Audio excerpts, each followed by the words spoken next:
ஆண்டவராக இயேசு கிறிஸ்து நாமத்திலே நான் உங்களை வாழ்த்துகிறேன். அதிகாலை வேளையிலே கர்த்தரை தேடுகிற இந்த வேளையிலே கர்த்தருடைய சமூகத்தில் நாம் தியானிக்க இருக்கிற வேத வார்த்தை மிக அருமையான ஒரு தேவ வசனம். அப்போஸ்தலனாகிய பவுல் கொரிந்தியருக்கு நிருபம் முதல் நிருபத்தில் 1ஆம் அதிகாரத்தில் 31வது வசனம் இப்படியே சொல்கிறது, இயேசு கிறிஸ்துவே தேவனால் நமக்கு ஞானமும் நீதியும் பரிசுத்தமும் மீட்பருமாய் இருக்கிறார். நமக்கு ஞானம் இயேசு கிறிஸ்து தான்.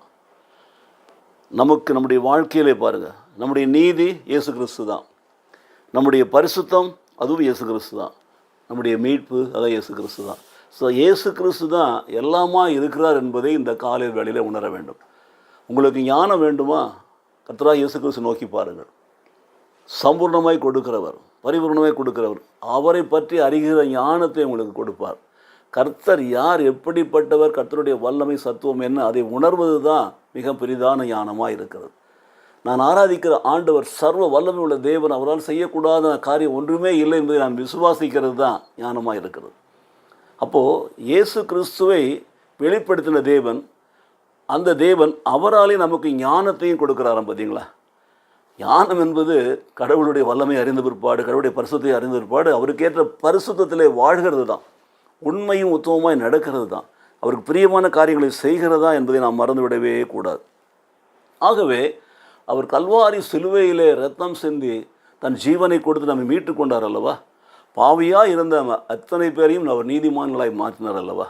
அப்போது அவர் தான் நமக்கு நீதி. அவரே தான் நீதியாக இருக்கிறார். அவருடைய போதனைகளை கடைபிடிக்கிற போது நாம் நீதியின் பாதையிலே நடப்போம். நமக்கு ஞானத்தை கொடுக்கிறவர் நம்மை நீதியிலே நடத்துவார்.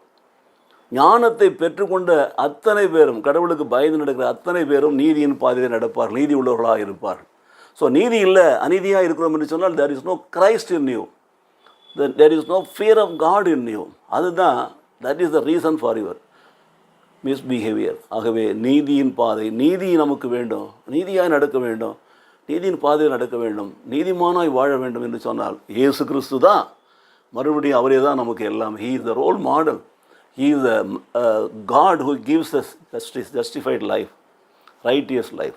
மூன்றாவது நீங்கள் பாருங்கள், அந்த தேவன் தான் நமக்கு பரிசுத்தராக இருக்கிறார். பரிசுத்தம் அவர் தான். ஏன்? நம்முடைய பாவங்களை எல்லாம் சிலுவையில் சுமந்து தீர்த்தார். அக்கிரமங்களை, அநியாயங்களை எல்லாம் சிலுவையில் சுமந்து தீர்த்து நம்மை பரிசுத்தமாக்குகிறார். நாம் செய்த பாவங்களுக்காக நாம் பெற்றுக்கொள்ள வேண்டிய தண்டனையிலிருந்து நம்ம விடுதலையாக்கி தண்டனை தன்மையிலே ஏற்றுக்கொண்டார்.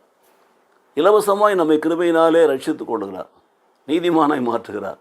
பரிசுத்தவான்கள் என்ற அந்த பட்டத்தை கல்வாரி சிலுவையிலே உங்களுக்காக எனக்காக சம்பாதித்து கொடுத்துருக்கிறார்.